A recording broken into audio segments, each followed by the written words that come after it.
Hello, welcome to another session of A Coffee and a Concept. Centralization and decentralization is the topic we want to talk about today. It's a very familiar, juicy subject. Whomever, any CXOs, you get into any company, whether you go for consulting or you have casual walk-in for any business, this is a topic everyone talks about. Now the question is, whether should we decentralize it or centralize it? Which organization is better? Yeah, the question is a bit convoluted and there is no straight answer for this.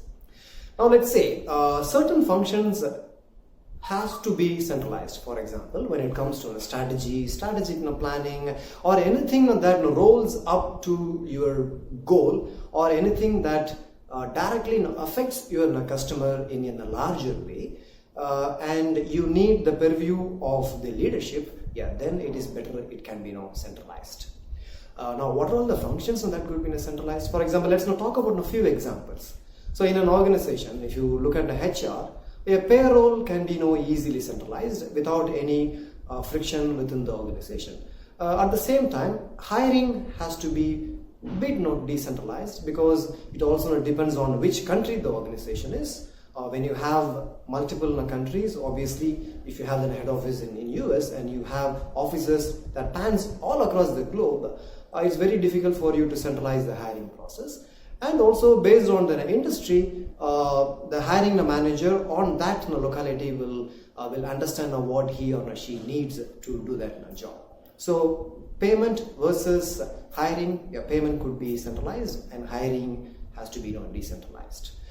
Then we now talk about quality, for example. So when it comes to a higher level quality management system, yes, it has to be completely centralized. Your organization have to have a goal for quality that has to be systematically percolated down to every quality person in the organization. But when it comes to shop floor level quality or a customer level quality, yes, it can be decentralized. So that authorities could be decentralized, so that the decision making is much easier, right? And the impact to the customer is also made much lesser. So like this, case by case, we have to look at the things and evaluate whether centralization and decentralization, whether it is right or not that great for you. So basically, we would suggest, let's ask a basic 3 or 4 questions to ourselves before we start thinking about centralization. Because any centralization or a decentralization, generally it forms as part of an organization transformation. Okay.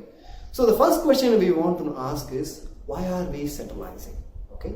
When we centralize or decentralize, does it add any value to our customers directly? It's the first predominant questions we want to ask.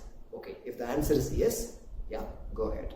And the second question that we have to ask is, when you look at the value, whether you decentralize or centralize, when you look at the value, is that value 10% and more, right? May it be your quality, may it be your customer satisfaction, may it be the bottom line or top line. Any metrics you want to measure, it has to simply yield at least 10% than whatever your existing numbers are. If it is not, we would say it's not really worth not doing it.